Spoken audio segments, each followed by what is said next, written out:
I hope to inspire others that things aren't perfect. And, we've failed and failed and failed. And you can fail and fail and fail and fail. And it's okay. And you can still have something good at the end of it and during it, and show that like we are regular human beings too.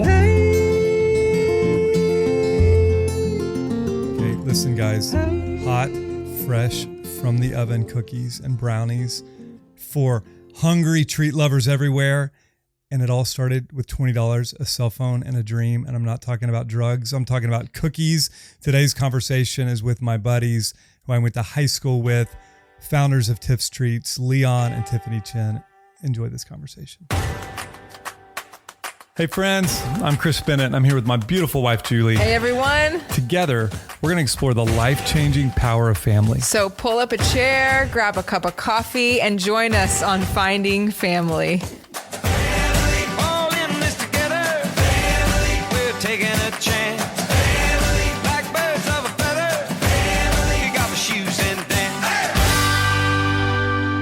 You guys, look, we haven't even had this conversation yet, and it's already my favorite one. I feel like I can say that. So today we have some really good friends, Leon and Tiffany Chen.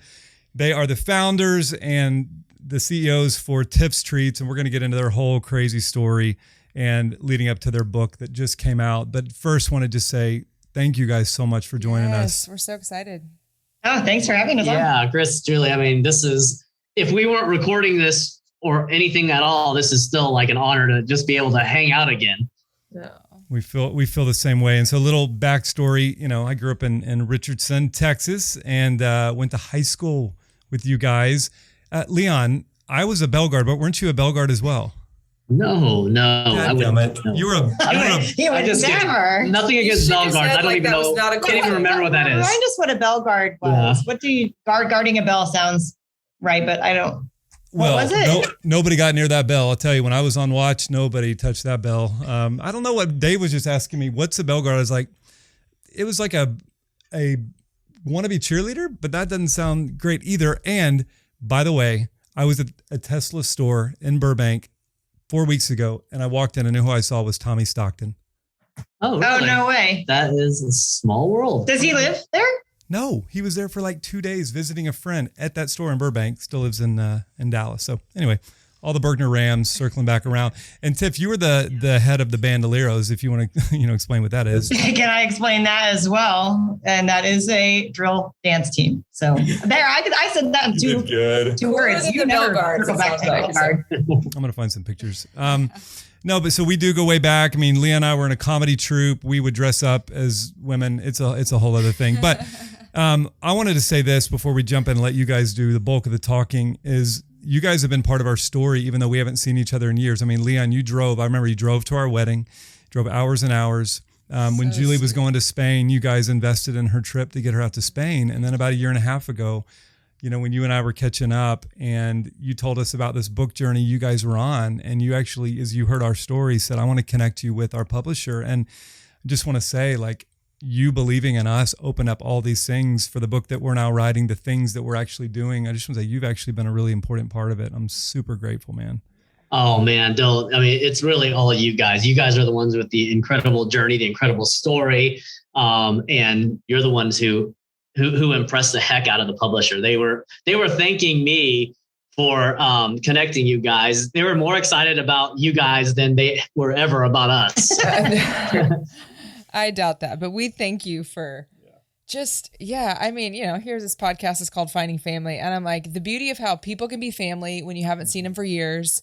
I think the last time I saw you were at my wedding, right? Almost 22 years ago. And that's beautiful. How we can intertwine with each other's stories, even when we're not in close parameters. So Yeah, thank you.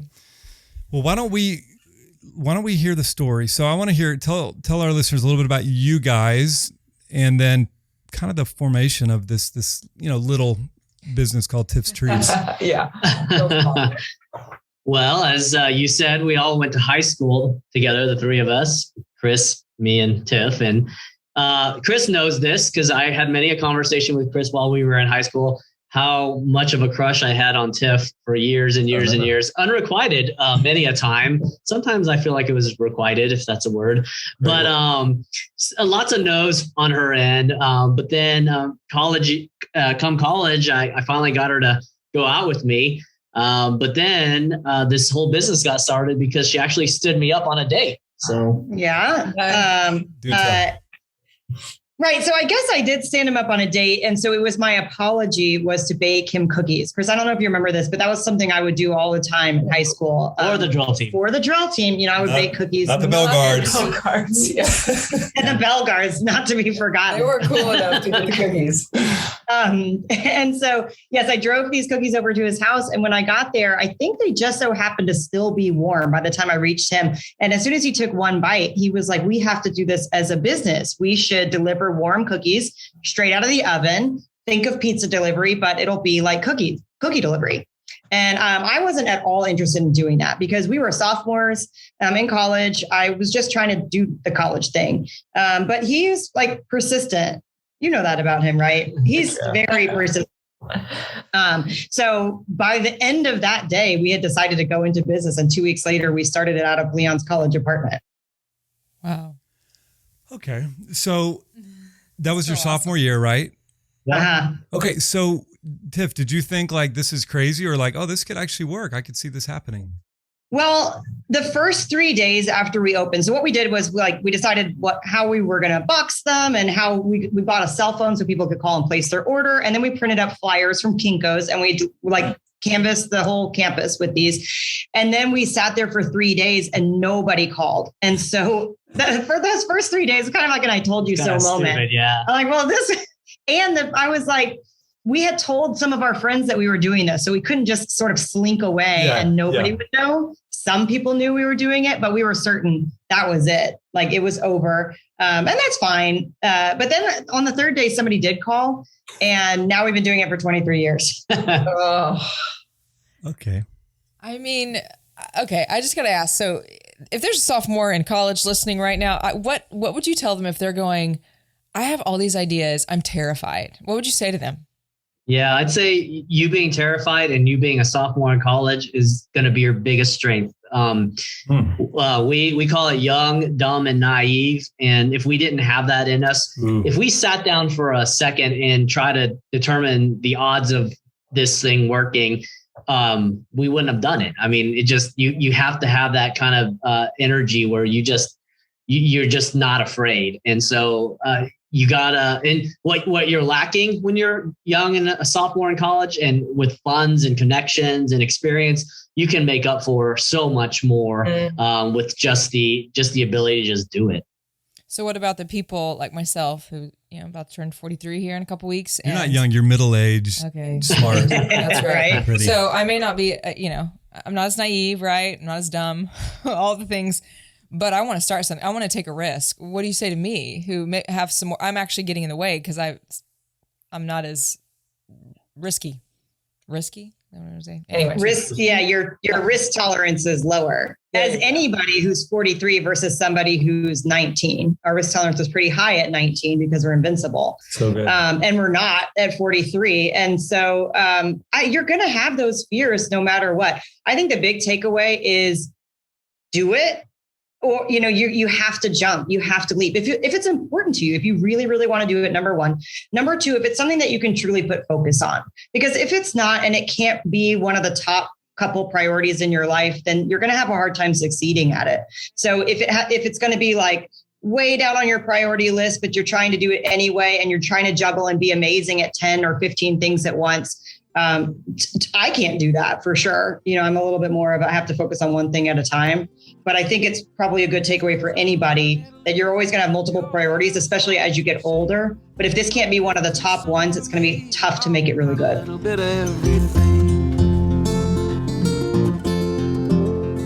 And when our kids were young, I remember the biggest challenges we faced consistently were finding healthy habits and routines to help us in the morning and the evening to stay connected, which is why we're so excited to partner with our friends at Loam. If you go to withloam.com/findingfamily, enter in the code Finding Family. Our listeners will get 1 month free, and on there you're going to find routines, healthy habits, and even some Bennett family routines that we've used over the years. So check it out and enjoy this episode sponsored by Loam. And another way you can help support the show and be more connected to the Finding Family community is join our Patreon group. You'll receive bonus interviews, exclusive content, a monthly Q&A with me and Julie, and lots more. So check us out on Patreon.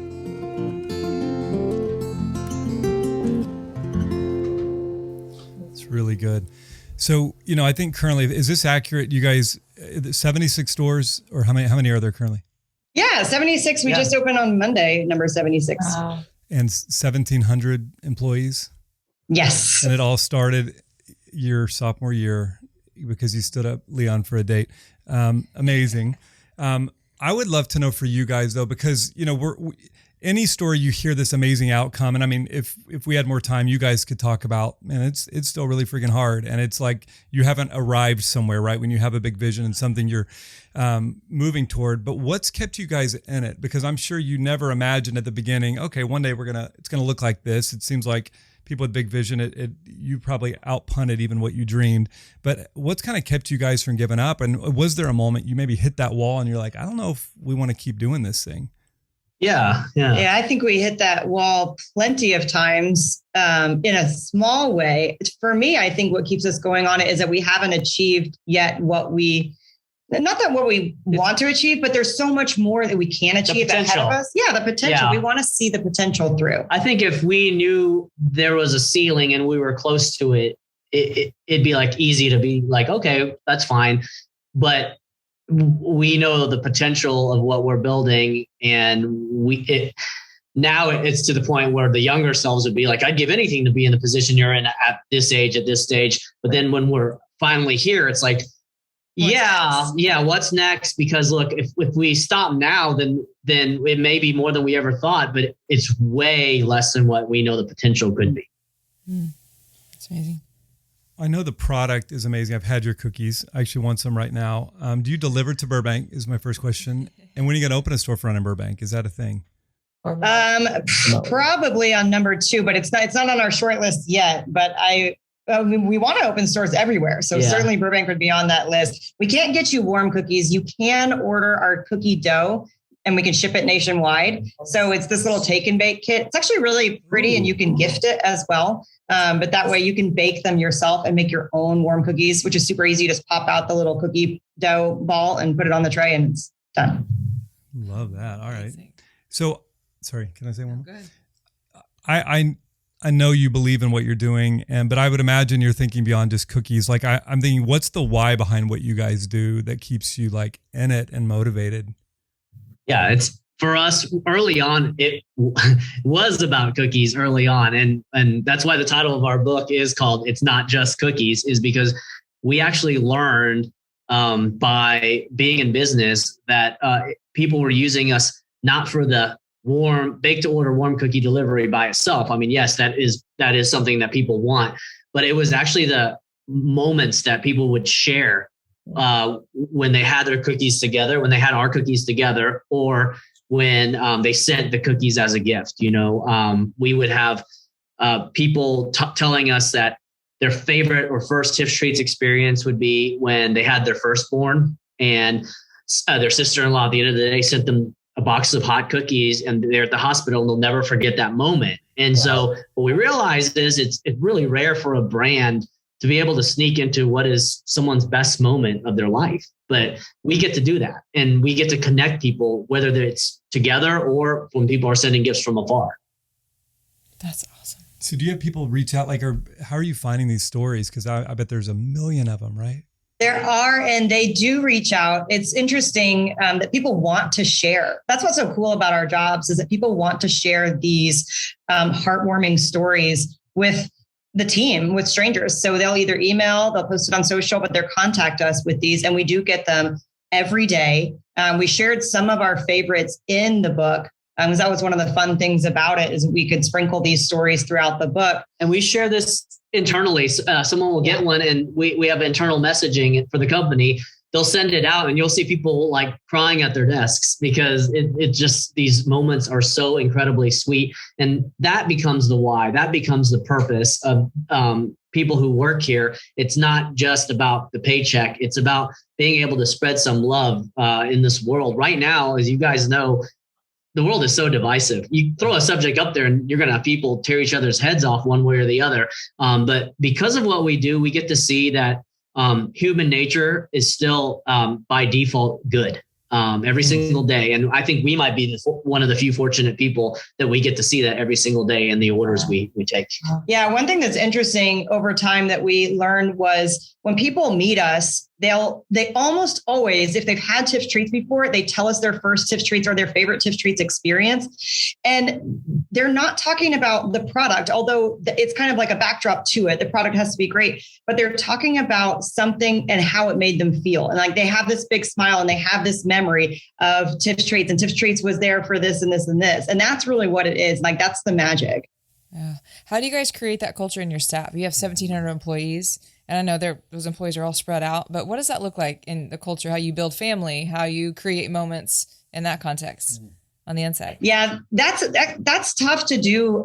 We are all separated because we got those 1,700 people are spread over 76 locations. In multiple states, many cities. Yeah. So that was one of our early challenges was how do you keep because we had this family, fun, loving culture. And then when we expanded, that was one of the biggest things. How do we keep that? And communication between leadership, it turned out to be one of the key things, because if you leave somebody on an island, they will create their own culture. And that may not be bad, but it just may not be your culture. So it has to be front of mind. And at this point, we've now turned a lot of that ambassadorship over to our operations department. And we're very lucky to have an amazing one to keep the culture going. It's very forefront. Like Leon said, we have a communication channel that goes through all of our store managers, all of our assistant managers. And so we can share these warm moments, we can share what's important, and we can have the values, and we can have more of a small feel because we all talk a lot.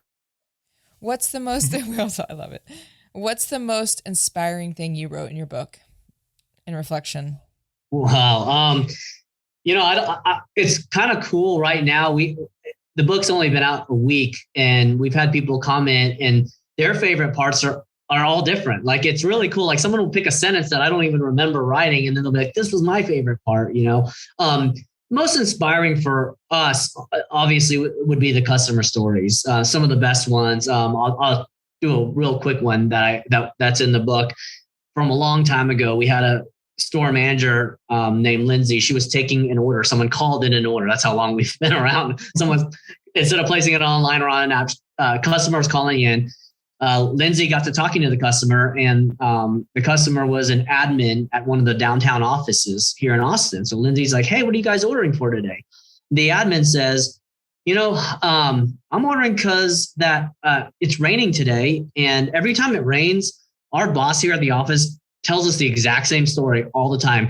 He says, whenever I was a little kid, whenever I was at school and it rained outside, I knew when I got home, my mom would bake some fresh cookies and they'd be hot waiting for me as a snack. And it was, it's just a memory. And the lady went on to say, he'd always tell us every single time it rained. And then she went on to say, well, today is the first time it's rained since his mother's passed away. And so we're at the office, we're all going to order cookies and we're going to celebrate his mom together. And so it's stories like that are inspiring the most. I was going to say, Leon was talking about how different people like different things in the book. And one of the things we talk about in the book a ton is like our failures. So, I hope to inspire others that things aren't perfect. And, we've failed and failed and failed. And you can fail and fail and fail and fail. And it's okay. And you can still have something good at the end of it and during it, and show that like we are regular human beings too. And I talk some about like my personal failures as a mom when the babies were very, very little. And we had somebody close to us who is a new mom say that she really like it resonated with her, because there's a moment in the book when I'm talking about I just lost it because I wanted to do one thing, which was to show up to the grand opening at 9 a.m. but I had 2 4-week-old babies with me and I just couldn't do it. And I was like arriving at 9:20 and it felt like the worst thing in the world to me. So, you know, I hope to be able to inspire other people too, to know that like, dude, it's hard. And like everybody does that, you know, everyone thinks it's just easy, but behind the real story of anybody's success is a lot of struggle and a lot of failure. Yeah. And maybe just a couple more questions. I'm just thinking about, you know, Julie and I have spent years doing, you know, different things together, building things, starting things. And it's wonderful because we can kind of finish each other's sandwiches. No, we can, you know, help each other. And I, you know, even like writing. I couldn't get that sentence out earlier. Exactly. But like writing this book, I mean, I can even write for her at sometimes and I know what how she would say something. That's a beautiful part. Sometimes the hard part is like, but you also have home life and, you know, we have 4 kids, you have twins. How do your twins? How old are they? They're 7. Yeah. So I don't even know if balance is the right word. It's maybe priority, but how do you guys kind of like keep home life, family life separate as much as you can in a healthy way so that you're not constantly bringing business into that? Or can you? Hard. I don't think we do a great job of I don't think we do either. We're having a business argument while the kids were trying to eat dinner last night and they know when, and they snuck out of the room and just like went to another spot. But we talk about business at work a ton. We couldn't figure out how to, at home, at work too. We couldn't figure out how to divide it. And so we just sort of let it loose and let it go all the time. But I think having kids is actually really great because they are a distraction that if we're taking them to soccer, you know, we're taking them to soccer or we're whatever we're doing with them, they can become the focus. So it creates these almost like artificial breaks. Yeah, it's helped me out a lot because now the bar is so much higher for me to say yes to some engagement or, you know, hey, do you want to go to dinner with so-and-so? Like it have to be really important or someone like a friend I really want to catch up with, because otherwise I need to be at home with the kids because if I'm not, I'm at work usually. That's good. No, I love that. How do you guys resolve conflict? What does that look like for you? Or what is your biggest? Now or 20 years ago? Yeah, it's a lot better now. I don't know. Like 20 years ago, they could have made like throwing plates. Yeah, they could have made a reality show of that when we were young and fiery, but a lot better now. One thing that we have gotten good at kind of is resolving under a timeline and like knowing. Look, we can fight and argue about something, but we got to shut it down very, very quickly because we have the next thing to go on to with smiling faces together. We can even put a pin in it and then come back after, you know, whatever that engagement was. And sometimes we'll literally pick up mid-sentence, but at that point, like it's almost funny and because you've cooled down a little bit. So that helps sometimes. That was fun. I love that. Well, maybe just a couple more things and we'll let you guys go. What do you want people to take away from your book? Like, what's your hope as people read it? And hopefully everybody will. You go first. Well, I hope, first of all, that people find it fun. We wanted to keep it light and funny and fun, an easy read to kind of get a peek behind our story and how you can start something from absolutely nothing, how you can make 1,000 mistakes along the way, but still come out with something really, really great. And then, of course, we do have recipes in the book. So that's another, you know, engaging part. Our customers have always wanted to bake at home our recipes, which we've never done before. And so we've got like over 25 recipes in there that are super easy. You don't have to be an expert baker to make these. So we just want people to like, you know, really have fun with it and get a peek into what it's like owning this business. That's awesome. Well, for everybody listening, go buy this book. It's not just cookies. You're going to love it. You're going to laugh. You're going to be inspired. I think the thing that I take away from you guys is just like take risk and swing for the fence. And, you know, sometimes you're going to miss, but don't quit and keep going. And that's what you guys have done as long as I've known you. And so for me, I started tearing up I was on your website, which I'd been on before, but I started tearing up because like people can read this, but nobody really knows what you guys, the price you guys have paid to build this thing that now all these people get to enjoy. You guys know it, but I just want to honor you and say, man, thank you guys for being the real deal. The way that you guys have stuck in it together, the way that you guys have kept building and dreaming and not settling. And a lot of people just kind of level off in life. And I think you can do that, but I think we miss out. I think a lot of people, you know, there's this lady that spent years working with people in palliative care and kind of almost every person's biggest regret was that they had an unfulfilled dream they didn't go after. And I think you guys aren't those people. You're going to get to the end and be like, we did everything that we wanted to do. I hope that's what you'll say, but love you guys so much. I hope so too. Thank you. Thank you. You both are the true inspirations. What you guys have been through in the past 4 years, Julie, we talk about you and we think about you a lot, and we're so inspired by you both. So I can't wait to read yours. We're very excited about your book. Thanks. Well, I love how stories intertwine, whether it's cancer or whether it's running a business. Cancer or cookies. No, seriously. I just think people's heart is hard, and you guys have a vulnerability and a grit, and that can inspire somebody even going through cancer. And it does. It's the beauty of life and stories and the mosaic of it all. So thank you. Thanks for your time. Thank you both so much. So great to see you both. We're coming to Austin soon. It's happening. That's right. Yeah. Nice. Let's get together for real. All right. Love you guys. Yeah. Bye guys. Bye guys. We're not done yet. Get that coffee refill because it's time to unpack.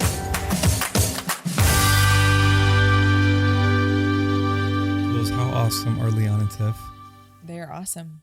They're the best. They're the freaking best. They're really cool. I can just picture Leon and I in our green and white striped polo shirts and khaki shorts guarding that bell. And look, we should talk about guarding the bell. It sounded like it wasn't cool. I'm just going to, I mean. Oh my gosh. I'm just saying. But you talk about it a lot. We did push-ups when we scored. Like Is that I did a backflip one time as a bell guard and broke my pinky, and I haven't done one since. So it's fine. It's fine. Oh, your little crooked pinky. That's right. I know. But you love it. What'd you think, Jules? What do you think about this? Yeah, story? I mean, anybody has a story that was simply delivering cookies, and then to a guy she stood up, on a date, and next thing you know, they've got a, multi-million-dollar business with 76 stores and 1,700 employees, creating incredible culture that brings people together. Memories and family. That's amazing. I couldn't quite get the sentence out, but I think it's inspiring because we don't tend to think on the level of from baking homemade cookies that we could start a business like they did. I think why are you laughing? Such a deep thought. Keep going. Okay, guys, we've been writing this book like 15 hours a day. And Julie's brain cells they're not firing on all cylinders. They're today, not. I don't even know. The thing is, it's like a really deep thought inside me right now, and I'm not quite sure how to get it out. Right. That's okay. Hopefully the book will read better someday. No, you're doing great. You're doing great. I'm actually not doing that great. You're doing average. You're doing slightly below average today. I drank 4 cups of coffee yesterday. Guys, I'm supposed to have 1 cup a week. Unbelievable. And it didn't help. It only... Yeah, you spent most of the day in the bathroom. Thank you. Kidding. Last time... Yeah, let's not get into potty talk this one. We did enough of that with David Morgan. Let's get into cookie talk. Let's talk about cookies. It's inspiring. They took a risk over baked cookies and, standing somebody up. Okay, so but it should inspire you to take a risk on small things. That's what I'm saying. Right. Easy for you to say. The thing that I love, because we've said it in a different way, they said it in a better way, is like being young, dumb, and naive. And there's something like, when you get older, what you call it, you get the risk tolerance goes down. We get comfortable. We get a life that's like, okay, well, we've got our safe, way that we're living or that we're accustomed to. And I think about when we left Oklahoma, like to be the age and stage we were at, it's pretty dumb in the natural, right? To go leave. So we were still dumb at 40, is what you're saying. And extremely naive. But that's the thing. We're like Peter Pan, never grow up. Yeah, totally. Is that relatable? No. But not being naive is, I was telling somebody that recently, like being naive is a prerequisite of faith. So you could say it from maybe risk is the better way to say it, is you almost have to be a little bit naive, because if you knew what you were saying yes to, or you knew what you were going to come up against, I'm not sure we would ever take the risk in life that we've taken. And I think other people are willing to take. It's been our favorite thing about our oldest son, Bo, who is turning 18 in a week. Like, he is, he's dumb, naive. No, I'm just kidding. He's dumb very smart. Oh, yeah. Dumb's a little harsh. He's very Bo, you're not dumb. Bo's very sweet. No, but he is an idea a minute, right? So there's, in his naivety, naivety, that word. Wow. Anyway, he has started lots of things, been a little successful, started a new thing, but that's the beauty of being 17 years old, right?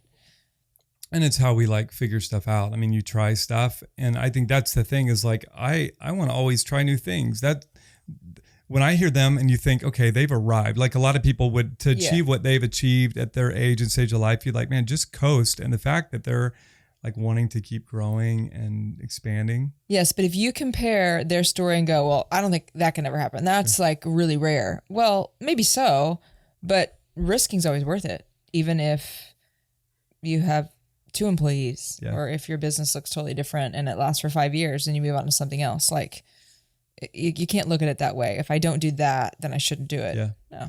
Yeah. And I think that was cool hearing like the why behind why they do what they do is because of the stories and the moments that are created by what they do. And I think that's the thing, like there's not enough money, there's not enough like power, all those things aren't enough to satisfy. It's like, do we do things that matter? Do we do things that create moments in people's life? And it doesn't have to be a big thing. It could be a really, really little thing. Well, you could hear it and how they shared that. I think at the end of their day, end of their day, end of their days. Do you have time for a nap? Wow. At the end of their life, I guarantee you they're still going to be talking about what they kept going back to. And it was the stories. It's what the business did for people. It's how they, it was those moments that matter in life. It's not about how many stores they opened or how much money they made. It'll be those stories that they remember. And I mean, I just lost it. Never mind. Edit that. I would say in summation, I'm gonna land the plane here, is I hope people will go and follow these guys, get their book, read their story, and just think through what are the cookies in my life. How about that? Oh, okay. What are the ways the cookie would crumble? No, but like, what's that little thing that I've thought about doing that you never know what it could lead to, but give it a shot. Try it. Go make some cookies. Go deliver them to somebody. Okay, I thought of it. Oh, great. Then we'll end the plane. What have you... Oh, great. How do you think you cultivate what they rest on in a family? Are you asking me that? I am. Come on, Chris. Give me something good. How do you cultivate? I mean... How are we doing that with our kids? Have we done that?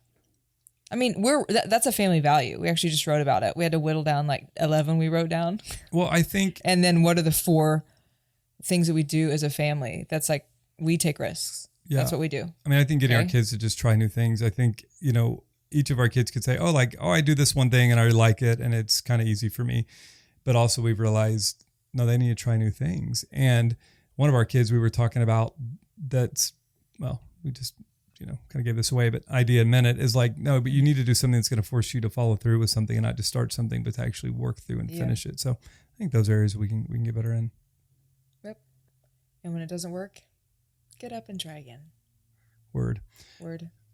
All right. Well, thank you guys for listening to this episode with our friends Leon and Tiffany Chen. Go get their book. It's not just cookies. Order their cookies. Get their fancy dough. It's amazing. Make some cookies. All right.